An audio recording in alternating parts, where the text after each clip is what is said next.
하나님의 말씀 구약성경 잠언 16장 9절 한 절 말씀만 봅니다. 잠언 16장 9절 말씀. 구약성경 잠언 16장 9절 말씀. 함께 읽겠습니다. 시작. 사람이 마음으로 자기의 길을 계획할지라도 그의 걸음을 인도하시는 이는 여호와시니라. 아멘. 앞구절에서 솔로몬은 아무리 많은 소득을 가지고 있다 해도 그 소득에 하나님의 공의가 담겨 있지 않는다면 절대 그 소득은 옳은 것이 아니고 또 그러한 소득을 부러워해서도 안 된다는 사실을 교훈했습니다. 소득이 많냐, 소득이 적냐, 사실 이런 것을 솔로몬이 지금 강조하는 것이 아니라 우리들이 가지고 있는 소득이 소유가 많든 적든 하나님이 보실 때 의로운 것이냐, 하나님 앞에서 불의한 것이냐, 이게 중요한 초점이었습니다. 이제 오늘 본문은 솔로몬이 우리의 걸음을 인도하시는 하나님에 대해서 교훈합니다. 우리 다시 한번 9절을 읽겠습니다. 다 같이 시작. 사람이 마음으로 자기의 길을 계획할지라도 그의 걸음을 인도하시는 이는 여호와시니라. 아멘. 솔로몬은 지금 사람의 삶, 인생 이것을 길에 비유를 합니다. 길을 가는 것으로 비유를 하죠. 사람은 누구든 자기의 인생을 살아감에 있어서 섬세하든 조금 섬세하지 못하든 다 자기 인생의 여러 가지 계획을 세우며 살아갑니다. 모든 사람이 그렇습니다. 오늘 9절에서 사람이 자기의 길을 계획한다 이렇게 말하는데, 계획한다라고 번역된 히브리어 하샤브라고 하는 단어는요, 기본적으로 계획하다 또는 평가하다 또는 계산하다 이런 행위들을 묘사할 때 사용하는 단어입니다. 그러니까 초점은 어디에 있어요? 사람이 스스로 계획을 세우고 일을 진행하는 이런 쪽에 지금 초점을 두고 있는 것이죠. 그러면 사람이 어떤 인생의 길에서 무엇인가를 계획할 때 그 계획이 다 선할까요? 꼭 그렇지는 않습니다. 그렇기 때문에 사람이 마음으로 계획하는 그 계획이 선한 계획일 때도 있고 조금은 악한 계획일 때도 있고 때로는 극악한 계획일 때도 있지요. 근데 오늘 솔로몬은요, 이게 선한 계획이냐 악한 계획이냐 그런데 지금 구분을 두고 있지는 않습니다. 그것이 선한 계획이든 그것이 악한 계획이든 결국 그 걸음을 인도하시는 이는 누구라고 얘기해요? 여호와 하나님이라고 이 말씀을 하고 있는 거예요.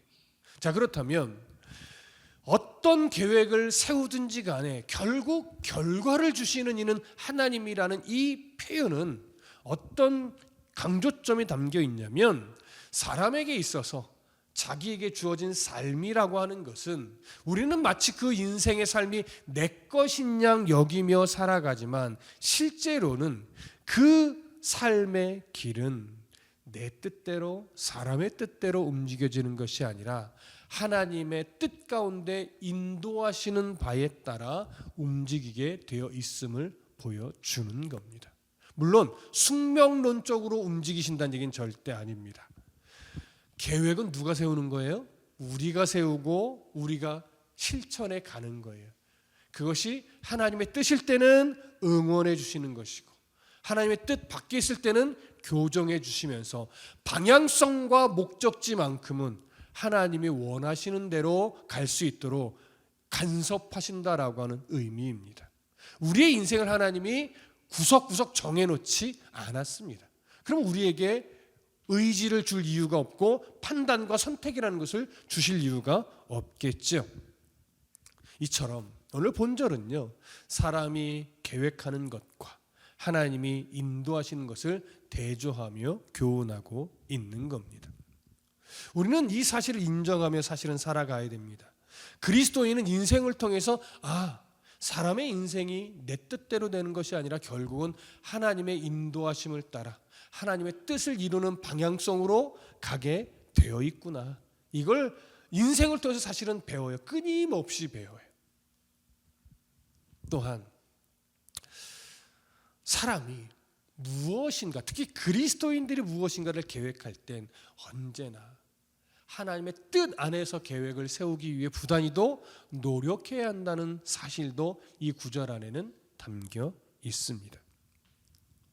자, 그렇다면 아무리 좋은 계획을 가지고 있어도, 아무리 선한 계획을 세웠다 할지라도 그 계획을 하나님이 기뻐받지 않으신다면, 그 계획에 하나님의 뜻을 두지 않으신다면 우리는 그 계획이 실현될 수 없다는 사실도 인정할 수 있어야 돼요. 하나님, 내가 이렇게 선한 계획을 세웠는데 왜 안 들어주십니까? 이렇게 항변할 때 종종 있거든요. 그런데 그것이 악해서가 아니라 그 계획에 하나님의 뜻이 없으면 그 계획은 이루어질 수 없는 거죠. 그렇기 때문에 우리의 삶에 가장 중요한 것은 나의 계획이 아니에요. 내가 세운 선한 계획이 아니에요. 내가 가지고 있는 거룩한 계획이 아니에요. 내가 세운 계획 안에 나라는 표현을 했지만 하나님이 나를 통해 세우게 하신 그 계획 안에 하나님의 함께 하심이 있는가, 또 하나님의 인도하심이 있는가, 이게 가장 중요한 거죠. 하나님의 주권적인 간섭하심, 함께하심, 섭리하심이 강조된 거예요. 이 구절에 가장 어울리는 성경의 이해가 사실은 바울에게 있습니다. 물론 다른 성경 인물에게도 당연히 있지만 대표적으로 우리가 확인할 수 있는 게 바울의 이야기 속에 있어요. 사도행전을 좀 찾아볼까요? 신약성경 사도행전 16장. 신약성경 사도행전 16장 6절로 가봅니다. 사도행전 16장 6절부터 8절까지 함께 읽겠습니다. 시작.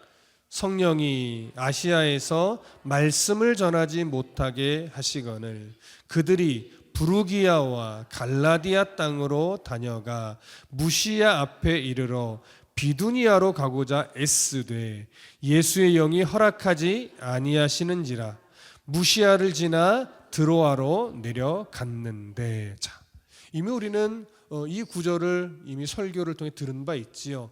기억이 나시겠지만 이 장면은 바울이 1차 전도여행으로 소아시아 지역의 전도를 마친 다음에 다시 2차 전도여행을 떠날 때의 내용이에요. 바울은 나름대로 계획을 세웠습니다. 2차 전도 여행은 1차 전도 여행 때 복음을 전했던 그 아시아 지역을 살펴보고 그 다음에 또 그 아시아 서쪽 에베소 쪽 지역 그쪽으로 가면서 복음을 전해야 되겠다. 그때 바울은요 사실 어디를 정말 가고 싶었던 곳으로 여겨지냐면 에베소를 가고 싶었던 곳으로 여겨집니다. 그런데 아시아를 먼저 방문하려고 했는데 오늘 성경은 뭐라고 표현해요? 성령이 아시아에서 말씀을 전하지 못하게 하셨다고 해요. 그러니까 아시아로 가려고 준비하고 다 막 출발까지 아마 했을 가능성이 있어요. 그런데 결국 하나님이 어떻게 마음을 주셨는지 모르겠지만 아시아로 못 가게 만드셨다는 거예요. 그래서 아시아 지역을 가지 못하고 오늘 어디로 갔냐면 부르기아와 갈라디아 땅으로 다녀가서 무시아 앞에 이르렀다고 해요. 그리고 그 무시아 앞에서 이제 어디로 가요? 비두니아로 가고자 했는데, 비두니아로 간다 이제 북쪽으로 올라가려고 했는데 또 하나님의 영이 어떻게 했대요? 못 가게 막았대요. 그래서 무시아를 지나 어디로 갔어요? 드로아로 내려갔다라고 합니다. 자, 여기서 우리가 한 가지 보게 되는 것이 뭐냐면 하나님이 왜 바울을 아시아 지역에서 복음을 전하지 못하게 했고 또 북쪽 비두니아로 가려고 했는데 왜 또 그 걸음을 막으셨을까? 근데 이것은요 사실은 초점이 어디로 가느냐면 결국은 에베소로 가고자 하는 그 걸음을 하나님 막으셨다는 의미와 동일해요. 그래서 에베소로 가서 복음을 새롭게 또 그곳에 전하고 싶었는데 성령께서 그 걸음을 막으신 거예요. 여기서 우리가 이제 이런 생각을 하게 되는 거죠. 바울이 에베소 지역, 물론 아시아도 마찬가지지만 에베소 지역과 비두니아 지역으로 가서 복음을 전하려고 계획했던 것이 하나님의 뜻을 무시하고 세웠던 잘못된 계획이라서 하나님이 막으신 것일까? 바울은 하나님의 뜻을 생각하지 않고 자기의만의 어떤 뜻으로 계획을 세운 걸까? 그래서 하나님이 막으신 걸까? 이런 생각을 문득 할 수 있게 하게 돼요. 그렇다면 사실은 바울의 이 계획을 우리는 부정적으로 보게 되는 건데, 바울의 이 계획을 부정적으로 바라보며 그래서 하나님 막으셨다 이렇게 생각하면 우리는 사실 일상에서요 아무런 계획도 세울 수 없게 돼요. 여러분, 우리가 일상 속에서 무엇인가를 계획하고 세울 때 하나님의 음성을 듣고 하나님이 이렇게 해 라는 사인을 받고서 계획을 세우나요? 그렇게 세울 수가 없죠. 왜? 하나님은 그렇게 말씀해 주시는 분이 아니기 때문에. 우리는 하나님께서 너 이런 계획을 갖고 있어? 오케이. 이렇게 막 꿈에서 말해 주신다거나 환상으로 보여주신다거나 어느 날 문득 귓가에 막 그 선명하게 음성을 듣게 하신다거나 그렇게 역사하지 않습니다.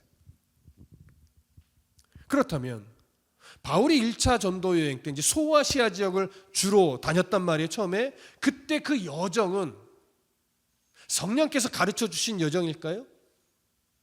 성령께서 너 1차 전도 여행은 소아시아 지역에 여기를 다녀라, 거기서 복음을 전하라 이렇게 가르쳐 주셨을까요? 그렇지 않습니다.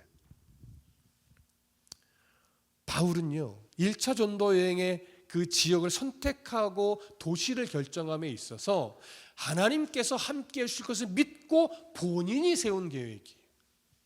그리고 하나님께서는 바울이 세운 그 계획을 지지해 주셨고 그 계획에 하나님 자신의 뜻을 두셨어요. 그래서 그 여정에 함께 하시면서 복음을 전할 수 있게 하셨고 어려운 고난과 죽음의 위기도 있었지만 결국 복음이 열매 맺게 하셨단 말이죠. 여러분 2차 전도 여행도 동일했을 겁니다. 바울은 하나님이 함께 하실 것을 믿고 또 2차 전도 여행의 여정을 계획했어요. 그것이 아시아 지역을 다니고 에베소로 갔다가 또 다음 이렇게 여정의 계획들이 머릿속에 있었을 겁니다. 근데 하나님이 어떻게 해요? 막으신 거죠. 자, 여기서 우리가 확인할 수 있는 것 또 하나는 뭐냐면 바울이 세웠던 거룩한 계획이 항상 성령의 뜻과 일치하는 것만은 아니라는 거예요. 부정적이어서가 아니고 하나님의 뜻을 반하는 잘못된 계획을 세워서가 아니라 사람이 세운 계획은 악해서가 아니라 때로는 하나님의 뜻과 일치하는 경우도 있고 때로는 하나님의 뜻과 다른 경우도 있을 뿐이에요. 그래서 하나님이 사람이 세운 계획이 하나님의 뜻과 다를 때는 하나님께서 이렇게 바꿔주시는 거예요. 그렇기 때문에 바울이 잘못된 것은 아닌 거죠. 그래서 성경에는요, 이 하나님이 성령께서 바울의 걸음을 막고 다른 길로 인도해 가실 때 바울을 책망했다 이런 내용이 없어요. 그리고 바울이 성령께 왜 나의 갈 길을 막으십니까? 라고 항변하는 내용도 없어요. 왜냐하면 이건 잘못되어서가 아니기 때문에 하나님의 더 깊고 넓으신 뜻이 있었기 때문에 그 걸음을 걷도록 그냥 교정해 주시는 거예요. 이건 잘못돼서가 아닌 거예요.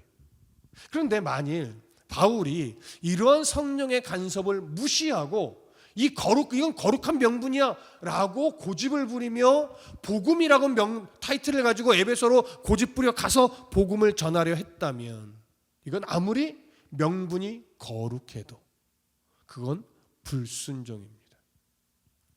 무슨 말씀 이해되십니까? 부끄러운 이야기지만 한국 교회를 이렇게 돌아보면요, 그냥 감히 우리가 판단할 수는 없으나 그건 하나님만이 판단하실 일이지만 불순종으로 건축된 교회도 꽤 많아요. 무슨 느낌인지 아시죠? 분명 명분은 거룩했어요. 하나님 앞에 교회를 건축하여 봉헌하고자 하는, 또 그렇게 성도들에게 이야기를 해서 건축 헌금도 정말 힘을 다해 내도록 독려했을 거예요. 성도들은 정말 진심을 다해 하나님을 섬기는 마음으로 헌금을 했겠지요. 그건 분명히 하나님이 받으셨을 겁니다. 하지만 그런 성전 건축 중에는 결국 사람의 뜻일 뿐 하나님의 뜻과는 상관없는 불순종의 흔적으로 지어진 교회도 있을 수 있다는 거예요. 여러분, 그래서 굉장히 우리가 거룩한, 뭔가 대단히 거룩해 보이는 명분이 앞에 딱 세워졌을 때는요, 조심하셔야 돼요. 이게 정말 하나님이 인정하는, 하나님도 원하시는 뜻일까? 이걸 정말 잘 분별하셔야 돼요. 명분이 거룩할수록, 그리고 뭔가 되게 있어 보일수록 사람은 잘 속습니다. 그렇기 때문에 명분이 거창하고 되게 거룩해 보일 때는요, 정말로 그것을 이루는 과정이 하나님의 마음에 합한가? 교회가 정말 덕이 세워지는가? 성도들 간의 아픔이나 상처가 없는가? 또 그 안에 불법이라고 하는 요소가 들어가는가 안 들어가는가, 이것들을요 정말 면밀히 살펴보셔야 돼요. 그래서 그 과정에 하나님이 기뻐하실 만한 내용이, 기뻐하시지 않을 만한 내용이 있다면 여러분 멈출 줄 아는 용기가 필요합니다. 그런데 이게 굉장히 어려운 거예요. 왜냐하면 거룩한 명분 때문에 우리가요 속기도 하지만 어쩔 수 없어라고 하는 이유로 끌려가는 경우도 많이 있어요. 그래서 하나님의 뜻을 살피는 것은 굉장히 중요합니다. 오늘 성경에서, 사도행전에서 바울은요, 하나님이 성령께서 그 걸음을 막으실 때 기꺼이 그 막으심에 순종하고 가지 않았어요. 바로 이 순종, 이 태도, 이게 오늘 잠언에서 사람이 마음으로 자기의 길을 계획할지라도 그 걸음을 인도하시는 이는 여호와시니라, 이 교훈의 핵심 모습입니다. 바울이 모델이 되는 거죠. 이렇게 지혜로운 성도는 자신이 계획한 대로 일이 잘 진행되지 않을 때에도 절대로 절망에 사로잡히지 않습니다. 왜냐? 나의 걸음을 인도하시는 분이 바로 여호와 하나님이라는 사실을 인정하기 때문이죠. 그래서 하나님이 나를 어디로 인도해 가시든 잠잠히 바라보고 또 그 인도하심에 순종하기 위해 정말로 할 수 있는 힘을 다합니다. 이것이 바로 인생 가운데 무엇인가를 계획하고 달려가는 성도의 자세여야 합니다. 특히 청년 때 이것을 많이 배워야 하죠. 왜? 청년 때 수많은 계획들을 세우고 뭔가를 이루기 위해 막 발돋움할 시기잖아요. 이때 그 나의 걸음을 인도하시는 분이 하나님이라는 사실을요 배워가야 돼요. 오늘 사도행전을 조금 더 이어서 봐볼까요? 사도행전 16장 9절과 10절. 자, 함께 읽겠습니다. 시작. 밤에 환상이 바울에게 보이니 마게도냐 사람 하나가 서서 그에게 청하여 이르되 마게도냐로 건너와서 우리를 도우라 하거늘 바울이 그 환상을 보았을 때 우리가 곧 마게도냐로 떠나기를 힘쓰니 이는 하나님이 저 사람들에게 복음을 전하라고 우리를 부르신 줄로 인정함이러라. 자, 바울의 여정을 막으신 성령께서는 바울이 드로아에 도착했던 그날 밤에 환상으로 무엇인가를 보여주는데, 마게도냐 사람 하나가 서서 그에게 청하여 이르되 마게도냐로 건너와서 우리를 도우라, 이렇게 한 사람이 말하는 환상을 보게 돼요. 하나님이 보여주신 거죠. 그 환상에 나타난 마게도냐 사람이 누구인지는 알 수 없습니다. 실존 인물일 가능성은 극히 적죠. 아마도 마게도냐 사람을 대표하기 위해서 환상 가운데 그냥 등장하는 인물일 뿐일 거예요. 이 사람이 마게도냐로 건너와서 우리를 도우라 이렇게 말했습니다.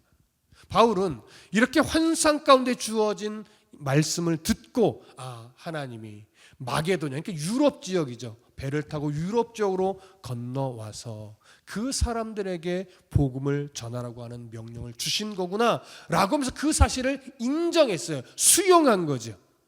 그래서 성경이 하나님이 저 사람들에게 복음을 전하라고 우리를 부르신 줄로 인정함이로라 이렇게 기록한 거예요. 여기서 우리는 다시 한번 확인되는 게 뭐냐면 바울이 가고 있는 이 전도 여행의 주도권은 바울이 계획은 세우고 있지만 바울에게 주도권이 없음을 알 수 있어요. 바울의 여정의 주도권이 지금 누구에게 있어요? 바로 성령께 있음을 정확하게 보여주는 내용입니다. 여러분, 우리의 인생도 마찬가지죠. 우리의 인생은 당연히 우리가 계획을 세우고 우리가 노력을 하고 우리가 한 걸음씩 성취해 갑니다. 하지만 그럼에도 그 인생의 주도권이 우리 자신에게 있으면 안 돼요. 우리 인생의 주도권이 하나님에게 있어야 돼요. 그러니까 인생 가운데서 뭘 우리가 배워가는 거냐면 내 주도권이 하나님께 있다는 게 도대체 뭐냐? 하나님께 내 인생의 주도권을 내어드린다는 게 뭐냐? 이걸 인생 속에서 배워가야만 해요. 그렇죠? 사도 바울이 전도 여행의 주도권을 하나님께 내어드림으로 하나님이 보여주시는 그 곳으로 기꺼이 자신의 계획을 내려놓고 순종하여 나아갈 수 있었듯이 우리 인생의 계획도 우리가 세우고 우리가 노력을 하고 우리가 달려가는 것이지만 그 인생의 여정에서 하나님이 보여주시는 때가 있고 느끼게 하시는 때가 있고 강권적으로 무릎 꿇게 하시는 경우도 있고 막으시는 경우도 있고 멈추게 만드시는 경우도 있단 말이죠. 그 상황 속에서 하나님의 마음을 찾고 그 하나님의 마음이 어디로 향하고 있는가를 깊이 묵상하며 말씀을 통해 발견하며 그것을 이루기 위해 하나님이 보여주신 방향으로 나아갈 수 있는 것, 이게 그리스도인이 인생을 통해서 해야 할 일인 겁니다. 그래서 10절을 보면 환상을 본 후에 나타난 바울의 태도에 대해서 뭐라고 설명하냐면 바울이 그 환상을 보았을 때 우리가 곧 마게도냐로 떠나기를 힘쓰니 이렇게 되어 있는 거예요. 바울은요 환상을 보고 그 의미가 무엇인지를 깨달은 후에 주저하거나 머뭇거리거나 망설이지 않았어요. 즉시로 마게도냐로 떠나기 위해 준비했다라고 합니다. 아마도 어떻게 마게도냐로 건너갈 것인가 이걸 강구했을 거예요. 그러면서 그 여정으로 기꺼이 갔지. 바울은 이렇게 성령의 뜻을 깨닫게 되자 그 어떠한 질문도 없이 즉각적으로 순종하기 위해 힘쓰는 모습을 보였습니다. 이것이 바로 바울에게서 우리가 본받아야 될 태도인 겁니다. 우리도 살아가다 보면 하나님의 뜻이 어디에 있는지 이걸 알게 되기까지 사실은 힘겨운 시간을 보내게 돼요. 왜? 쉽게 알게 되지 않거든요. 그래서 도대체 내 지금의 이 상황 속에서 하나님의 뜻이 도대체 어디 있는가 우리는 끊임없이 몸부림치거든요. 때로는 울고 통곡하고 예배하고 기도하고 찬송하고 힘을 내서 일어나려고 애쓰고 이런저런 방법도 다 써가면서 도대체 하나님의 뜻이 어디 있을까 힘쓰고 애씁니다. 그런데 그 하나님의 뜻을 알게 되기까지 때로는 매우 오랜 시간이 걸리는데 그렇게 해서 오랜 시간을 잘 견뎌낸 후에 하나님의 뜻을 알게 되면 거기서 찾아오는 기쁨은 매우 큽니다. 근데 또 하나 그렇게 하나님의 뜻을 알게 됐을 때 이제 무슨 문제가 또 하나 우리에게 남아있냐면 순종이라는 문제가 남아있어요. 하나님의 뜻은 이제 알겠는데 그 뜻에 순종하려니까 부담이 되고 할 수 있을까 염려도 되고 무섭기도 하고 이런 문제에 부딪히게 되는 거죠. 하지만 그러니까 하나님의 뜻을 알게 되었을 때 그 뜻에 기꺼이 순종하며 살아내는 것도 쉬운 일은 아닙니다. 그러나 정답은 하나죠. 뭐예요? 순종해야만 한다는 거예요. 내 힘으로 하려고 하면 또 여지없이 안 된다는 걸 경험해요. 누구의 힘으로? 하나님이 우리에게 주시는 은혜를 따라 주시는 힘으로 순종하게 돼요. 이것도 인생을 통해서 배워야만 해요. 도대체 하나님이 주시는 힘으로 순종한다는 것이 무엇인가? 이것도 인생을 통해 넘어지고 일어나기를 반복하는 여정에서 우리가 배우게 되죠. 그렇게 우리는 하나님의 뜻을 배우게 되고 하나님의 뜻을 알게 되며 그 뜻에 순종하는 힘까지도 하나님을 통해 배우게 됩니다. 우리는 잠언의 이 교훈을 통해서 또 바울의 여정에 나타난 이 모델과 같은 모습을 통해서 하나님의 뜻이 어디에 있는지를 늘 찾기 위해 애를 써주시고 그렇게 해서 찾게 된 하나님의 뜻에 순종하기 위해 또 한 번 노력하는 그런 성도가 되시기를 소망합니다.